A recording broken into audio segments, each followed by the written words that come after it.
You want to start this time? No, you start. Why do I always have to start? He always forces me to start.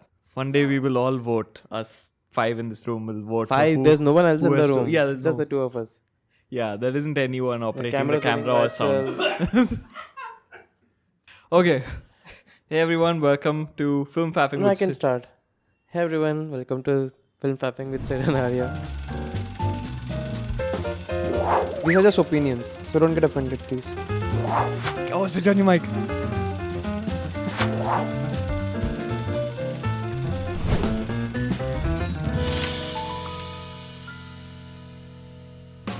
So today we thought we'll talk about films. Talking about films, films inside films, basically meta commentary on films.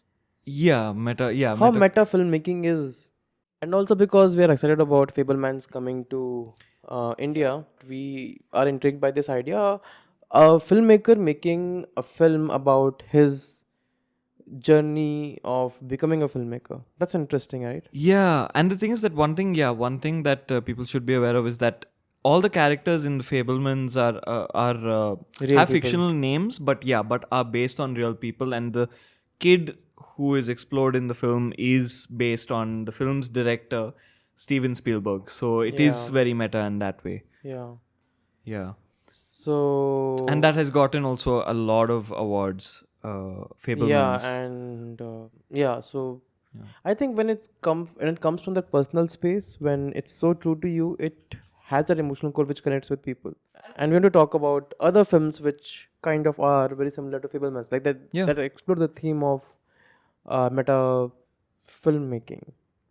Yeah, and the thing is that there are when it comes to meta filmmaking. For some reason, I just want to quickly mention 2022 had a kind of boom with that particular genre. Films about the magic of cinema, I guess you could say overall. Because Overall none of them also, looked at cinema or the industry negatively, if you actually think about it, right? Fabelmans is about a child trying to, get into a career of filmmaking, a guy trying to get into career of filmmaking. There was another film that lesser people have seen, wasn't as well received as Fabelmans, Empire of Light. I haven't seen it. Sam Mendes, I also haven't seen it. Hasn't released in India as yet. Okay. That film is all about the magic of cinema, and it's a period piece that I think takes place in the UK. It's a British film, and then you have an Indian film, The last film show, the Cello Show. The Cello Show. Yeah, which I think is also you've seen. I wanted to watch it. It's on Netflix. It's Let's leave on. it at that. Yeah, it's on Netflix. I think our whole team has watched it, but we haven't watched it. So Yeah. But you know about it. we know about it. Yeah, very aware of these movies' existence. Yeah. But We're just busy shooting this podcast. We can't take out time. yeah, we're very, very busy people.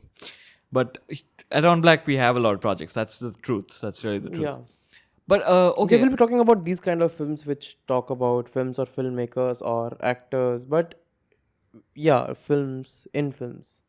Yeah, and I just wanted to bring up. So I'll just one film that comes to my mind.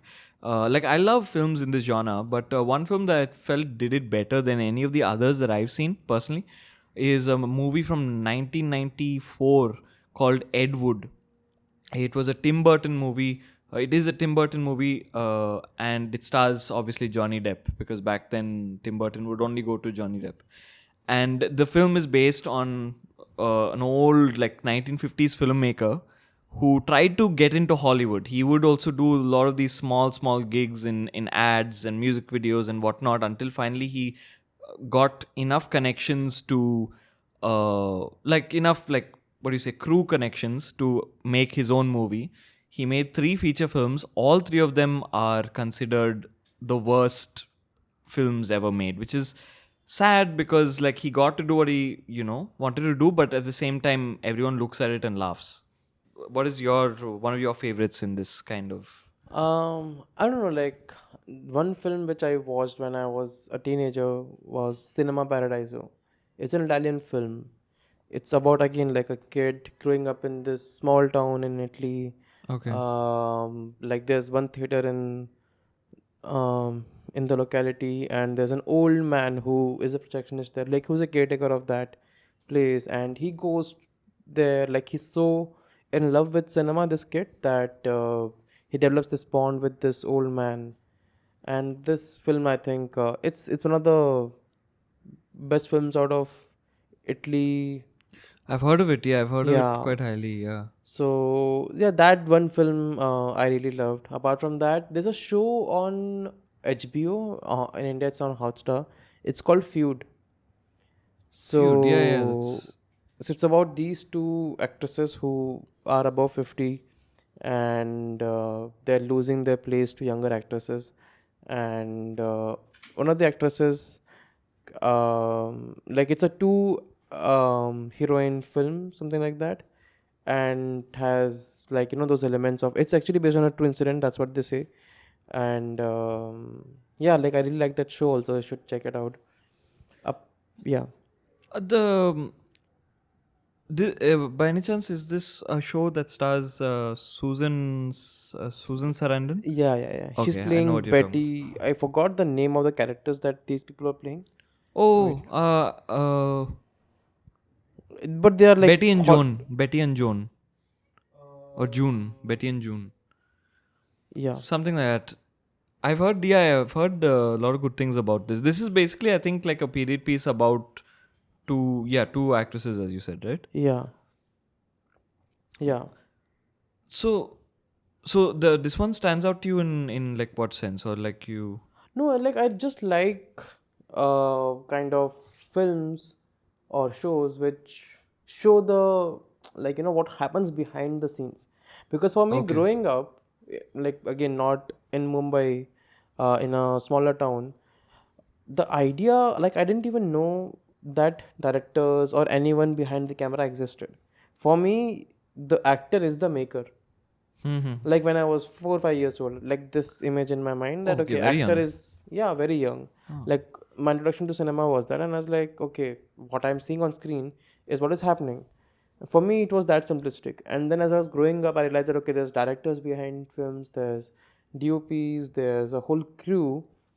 And even like today in small towns, like where I grew up, when people get to know that, okay, I'm into this industry now, they keep asking me, like, because they are so intrigued by stars and films. They're like, कितने actors को देखा, कितने शाहरुख खान से मिला क्या? For them, it's Have you that. met, yeah, these people? It's that imaginary, like reality where they're enamored by not just cinema, but the stars. And Yeah, for yeah, me yeah. also, that was the case. And then when you come here and you realize that, the director is the one who is sailing the ship, a writer Yeah. is the one who's creating A pun, everything, calling the shots. calling the shots. Literally calling the shots and calling the, like, I mean, Yeah, shots, you know what I mean? bad pun, but yeah, let's Thanks. let's Okay, continue. you continue. Sorry, Surya. Continue, please. Yeah. So yeah, like that was the case. I forgot now. My chain of thought is gone. No, no, so Because of your basically, point. yeah, so you thought like when you were young, you thought like the actors were the helmers, but it's actually the director now when you start to Yeah, figure out. yeah. And a lot of people, yeah, so people on the outside of the industry, people who don't fully understand it, they would look at So the yeah, yeah. superstars and your, And the yeah, reason like I that's why I still, like till today, I really like being on set, like how films are made. For right. an outsider, it's a chaotic process. Like someone coming, like who doesn't know the crew, who doesn't know what the story is, they're just like looking it from outside. For them, this chaos, like nobody knows what is happening, but it's 150 people, all Yeah. coordinated, just to get a shot. It's that simple.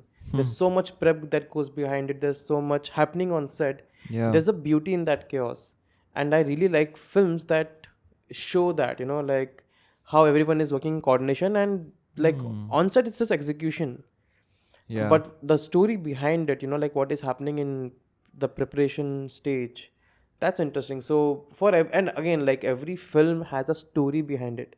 Yeah. Like some episodes back we talked about Pathan, like how this whole thing came about to be.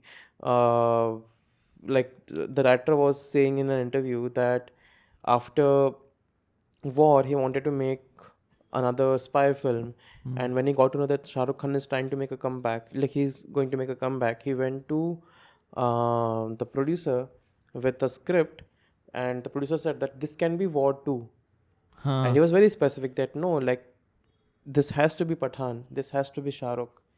Okay. So there's a backstory also, like in terms of what how that film came to be made. And Okay. for me also, like every film that I want to make or try to make comes from a very personal space. It has a story behind that. Yeah. A Yeah. story has a story behind it. Yeah. So with every director, every filmmaker, what's the story? I'm interested in Hmm. that, and that's why, yeah, like Fabelmans, these kind of And films people, really yeah, intrigue people who me. see the films, like there's a whole other story on how the film was made that is also very intriguing and interesting to many, and Yeah, I'm sure you. You had mentioned beauty in the chaos, right? yeah, Finding the beauty in the chaos of making a film. Uh, I'm sure you all have seen there was this old movie Apocalypse Now, right? There was literally a documentary made about the making of Apocalypse Now, and it was Heart. Oh yes, that was the one. Okay, Heart of Darkness. Yes, someone is miming. This is the movie's name for me. Um, there's a prompt. Yeah, yeah. I'm reading everything from the prompter there. you're not in Nice government white of wall. India. Why are you reading Sorry. from a teleprompter? I like Apocalypse Now. That's I have to be honest. That's a movie that I couldn't watch more than once. That's a very brutal film. But that's the thing. The film is brutal, and then when you watch the documentary, that is also brutal because it's so interesting seeing how that film was made. That documentary was shot by the director's wife and then edited together like 2 decades after the film was made. And the thing is that one thing I've noticed with a lot of what do you say, a lot of fictional films about filmmaking and stuff, like movies like Edward, movies like um well, not Edward, there was this show that came out recently called the Offer. It's about the making of The Godfather, and it starred Miles Teller and stuff like that. And the thing is that, like, one thing that I don't like too much with this show and with some other movies, like there was slightly different example. There was a movie called Bohemian Rhapsody about Queen and Freddie Mercury. These movies glorify the subject matter so much that they don't actually tell you the truth of the story. It's just like you remember The Godfather, Queen, Freddie Mercury. So we'll just give you all the Wikipedia headlines, basically. So where they could have actually gone in deeper. I like the stories that go in deeper, give you like actual like peeks behind the curtain, and movies like Disaster Artist and Edward, where those two movies were based on writings actually, and old footage that was taken by people behind the scenes and all, and then was made into movies. So you actually got a proper sense of what was going on set, like actually, not just the kind of glitz and glamour of it that Bohemian Rhapsody and The Offer showed. So that's what I like about like Disaster Artist, the kind of ruggedness of it. Yeah, That again shows you the chaos that went on. But like, for example, the offer didn't show that much. They just showed, like, right from the beginning you can tell, like, if all the characters know they're going to make something great, whereas in reality that wasn't the case. Like, no one knows they're going to make the greatest film ever, or like yeah. no one will know what they're going to make, right? That's yeah, that was, I just had to say that. I was just watching, like, just another example came to my mind, but just 2 days back I was watching Inglorious Bastards. And Oh. it has, like, again, it's a fictional account of what happened. Like, it's not exactly true. But there's a Yeah. film inside the film. Like, they make a film. If you remember, Shoshana makes a film. Oh, yeah, yeah, yeah, and in her theater she, Yeah, right, right. projects it, right? Yeah. Uh, from Bollywood, if I can remember, like, again, Bollywood films are not good at making meta cinema. But one film that I remember is Om Shanti Om with Shah Rukh Khan. Have Okay. you seen it? No, I haven't seen it. So, yeah, like it's two timelines. One is happening, yeah, like in the 70s or 80s something. Yeah, another timeline is happening in the contemporary time.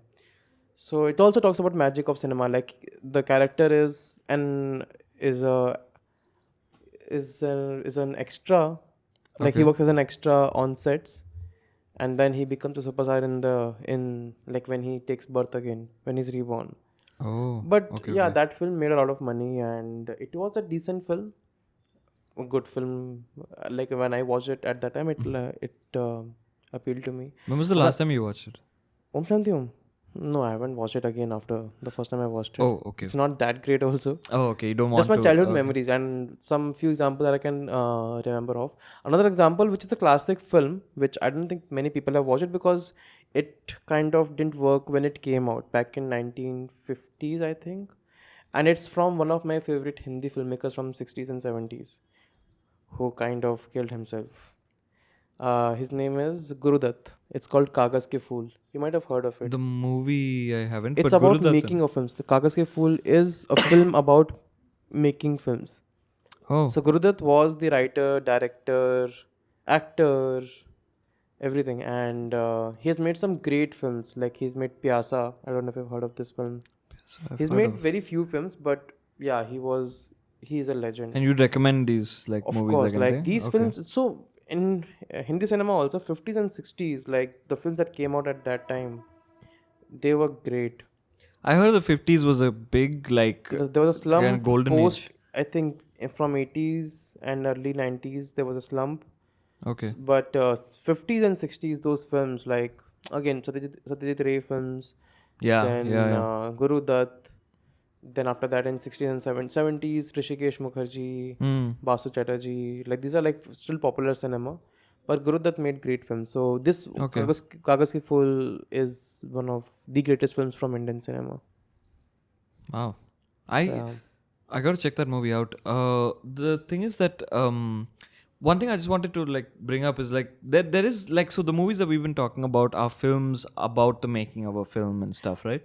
yeah, you're saying something because I want to give one more example. Give Let's one more example. Go ahead. So this is a slightly different example, but it's interesting. And this director I've worked for, so he made a film about porn industry in the 80s, how they were making porn films. Because first of all, porn, like not porn films, but B-grade films.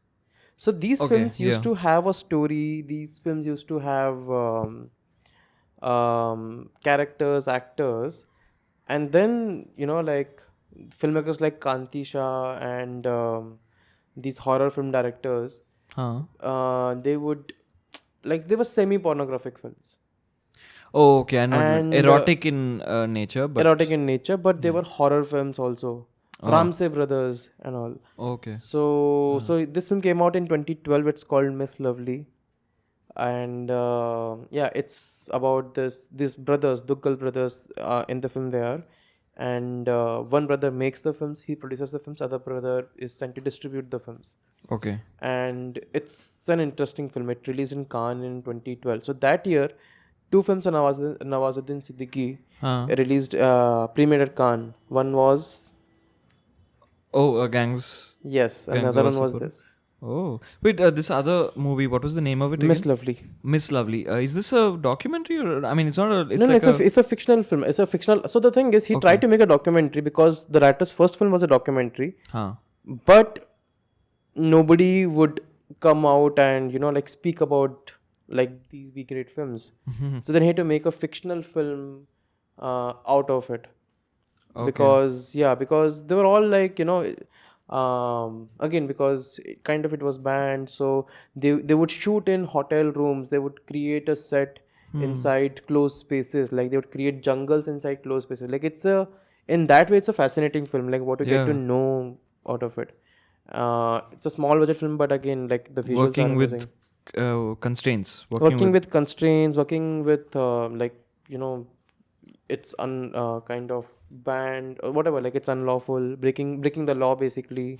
So all those things, and despite that making those films. Yeah. So that dark underbelly of Mumbai in the 80s, it's an interesting film. I just want to point out one thing: is like every filmmaker that tries to make it up, I mean, tries to make it big and start off as a filmmaker, they know a thing or two about breaking the law when shooting, or But shooting, or that's- not like breaking like a big law, but like shooting Shooting in outdoors. general, yeah, shooting outdoors should not be Yeah, it shouldn't breaking be- the law. Yeah, it That's- shouldn't that's be a breaking stupid the law. law. That's a stupid law, but it is. But the fact that it is, and a I lot of think it's people have in been Mumbai. arrested. No, I think it's kind of frowned upon on. Otherwise, I don't think like No, See, it's the thing is that if anyone has an issue with you shooting or something like that, they can cause the biggest the problem is issue like possible. my problem is like people can go out and shoot anything with their phone. Nobody would say anything. But if you have a camera, if you have a Sony camera and you're shooting Yeah. something, people are like, "What are you shooting?" And if you have an RE camera, you are in jail without Yeah. any if you don't have But permissions. see, yeah, The that's the size of the thing. camera matters then. The size of the camera. Yeah, Size doesn't it's matter all everywhere. about. It should not matter. Yeah, size does not matter. Yes. Yeah, it shouldn't It matter. should not It matter. should not matter. It may matter to some, but it should not matter. But yeah, like it should not be unlawful. Yeah. Yeah, but yeah, That was just in one thing I Mumbai it brought. is. Yeah. Yeah, So I just wanted to bring up another thing. So we were talking about movies about making a film, or movies about fictional films about the film industry, right? I wanted to quickly bring up that there's another kind of section of this kind of meta commentary in film, or rather self-referential nature in films, where movies are set fictional films are set at a particular point in time and feature real people in the movie, they may be following a script, but actors are playing themselves in the film. So I just one quick example I wanted to give was Uncut Gems. yeah, That was a film that it's strange. It was made in 2019, released in 2019, but the timeline of it takes place in 2012. For some reason, they chose that year. It's not very significant, but they chose that year. The weekend is coming up. The musician weekend is coming up, and there's that basketball player who was very prevalent at the time. So it adds a real sense of realism by adding these real people in there, and speaking about real musicians, and the conversations also have to do with a lot of things going on at that time. One particular basketball game, if you remember that film, right, the yeah, ending has this extremely tense moment with this basketball game that this guy is betting on, Adam yeah. Sandler's character, and that's actually a Can I give basketball spoilers game. without even telling them that you're giving spoiler? Well, that's he bets I'm in the just film. joking. If you did not know anything about it, he's a gambler, Adam Sandler's character. But what you didn't know was, okay, no. So the thing, What's this? nothing. I was just wiping my forehead. But the thing is that, one thing I like about the movie and what that those directors did, the Safdie brothers, they added these real people into it and added this real like game towards the end that actually happened, but made a fictional story around it, surrounding it. Because usually in any other films that like any other, I've seen some comedies or some romantic comedies where they make references to movies. It's like very quick passing references, or they bring up names of fictional films. They talk about, like, I've seen Yeah, some comedies where they'll mention some film or some actor, but it's a fictional actor, fictional film. So I loved how the Safdies kind of, provided a meta element in their movie yeah, without it being too distracting. Yeah. yeah. So that was one. You had mentioned one movie that I was intrigued by just now. Yeah, premiered at IFFI, and it was made like it's called No Bears, and I don't know if where it is available, but I was lucky to like watch because I got to watch it, and this director Jafar Panahi, he was playing himself in the film, so it's a film about him making a film, and the thing is that he's banned from Iran. He was in prison for 6 years because the case against him was he was yeah. So the case against him was working against the law, like making propaganda films against the government, Oh, okay. against Oh, propaganda he's against the regime. That was the crime that he committed. So he was making this film, but remotely. So the opening of the film is him, like, a shot of two characters just talking to each other. It's a long shot, a continuous shot, and then you, like, after 5-10 minutes, you're like, okay, and then the camera zooms out, and then you see that this director is actually directing people there on set to block the scene, to stage the scene. So that was interesting for me, like, and these things, like when films do that, because what is film? It's you're telling a constructed story. yeah, So you are in a way manipulating your audience to feel a certain way, think a certain way. And when you're taken out of that experience, that actually you're watching a film. Like for me, films should be immersive. When I'm going into a theater, I should forget about what is happening in my life, and I should be one with the screen, True. one with the characters, one with the film. But these kind of films, and especially French New Wave, these directors Godard and Truffaut, they should do this a lot. They breaking this illusion that I'm watching a constructed reality. So there's scenes in Breathless where Yeah. the character would turn around and he'd be like, "I'm speaking for the audience. Like I'm breaking the fourth wall by breaking the fourth wall." And then this Yeah. one film in which 5 6 minutes after into the film, the film started, and the narrator says that now the film will start. Until now, I was just waiting for the latecomers to come in because I know you guys are late. You're always late. So he's actually speaking to, like, in between the narration, the voiceover. The voiceover artist is like, the narrator is breaking his character and it's like, speaking to the audience directly. So these Hmm. kind of films, I think they used to do a lot, which is kind of Hmm. interesting for me. But again, I don't. Uh, when I make something, I can't make that. But this is something like, yeah, which intrigues me. Nice. You're talking about you Surya is dancing. Surya can dance in front of camera. the dance signal Yeah, towards the wrap up the wrap that's up. breaking this That yeah illusion that it's just two of us talking. yeah we're There are talking, but then many other suddenly yeah people mimicking cats, and cats yeah are also real, but they are not on screen. they're not on screen. We have cats. They're up for adoption also. Yeah, So meta commentary in yeah, films. look at that meta commentary. See, we were smart on this. But no, the thing is that you were mentioning breaking the fourth wall, right? I just want to quickly. Okay. You want to quickly. I wanted to quickly mention. Basically, breaking the illusion of the fact that this is a film you're watching, right? That was one thing you were giving Breathless as an example. One movie that does it in a very absurd way, very hilarious way, is, I mean, there are several films by this director, but one in particular is a film called History of the World Part 1 by Mel Brooks.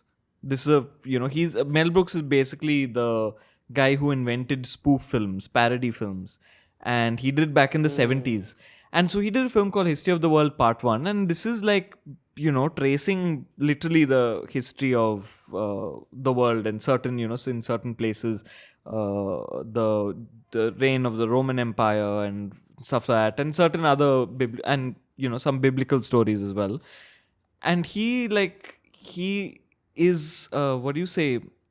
You can't stop him when it comes to making references to, it'll be a period piece, but he'll make a reference to like some artist or some film from that era. He'll look at like something like the famous story in Moses dividing the, what do you say, I forgot the lake. What was it? The, I mean, Red Sea. Sorry, not lake. Wow. Okay. Moses. Yeah, history. So no, yeah. So Moses dividing the Red Sea, and then so he does that. So basically, there's a shot of Moses dividing the Red Sea in this film, History of the World, and it's a parody of an old film called the Ten Commandments. So they show this scene of him separating Red Sea, and some people cross by and all. And then the sea closes up again, and this guy Moses suddenly turns around, and there's a guy with a gun behind him, like he's saying, "Keep your hands up," like that. So because he kept his hands up, that's why the sea separated. And there's like realistic gun, like made in the 70s or 80s, and the guy is robbing him of everything, taking his pockets and his cane and everything. So like constantly constantly breaking it for the comedic effect was one thing I found fascinating in that film. So, and also the language used in that movie is not at all period period related language. Yeah, then another show which kind of does this is Norseman. Have you seen this? It's on No, Netflix. It's an amazing show. it's oh It's okay. yeah. Oh, Yeah, I just remembered because you said this. huh. Like they talk like we talk, like contemporary British people. It's yeah, What? yeah. It's based in Norway, right? Yeah, like I think 700 AD or something. That's where it's set in, Okay. and yeah, people talk like we talk nowadays, but it's like it's visually it's period, but feel wise it's contemporary, and that's such, Oh, I love that. Yeah, I'd love to see that. it's amazing. No, Norseman. Oh, Norseman. It's Norseman. on Okay, Netflix. I'll check it out. Yeah. So okay. To wrap up then. So the thing is that yeah. So I like the when it comes to meta commentary. I love the type that comments on films positively, but as you said, the movies that do in fact uh, bring up the more private matters and private Not moments not in private parts. not private parts. Uh, okay, just a quick mention. There was one movie in 1996 called Private Parts, but the thing is that it's a documentary and a fictional film about. You should read about this. It's about a DJ host, not DJ, sorry, DJ. What do you say? No, not DJ Jazzy. Howard Stern. He's a famous radio host. Yeah. Radio host. Howard Stern. Yeah. He did a film himself, basically, where it's a fictional film. There is parts that is scripted, but then there are other scenes where he's literally like talking to the camera, and it's like goes into a documentary style where he's talking about like that scene from before. It's a very meta film, and it's supposed to break you out of, basically there are many scenes in the film where it's fictional about him speaking to a producer or something like that, and the producer. So basically, it's realistic scenes of. It's fictional scenes of the producer and how Howard Stern envisioned the conversation to go. Then it cuts to a documentary scene of how he feels like it didn't go well. Yeah. So that's one movie that I found fascinating, and you should all read up about it. Private Parts. Private parts. Not a porno. No, film. not a porno, but it has nudity in it. It has Does nudity. it have that tagline that private parts not a porno film? No, I don't think it does, but there is a lot of nudity in it, so just beware. Yeah. I'm very happy we covered this topic because I hope this genre continues. Movies about film.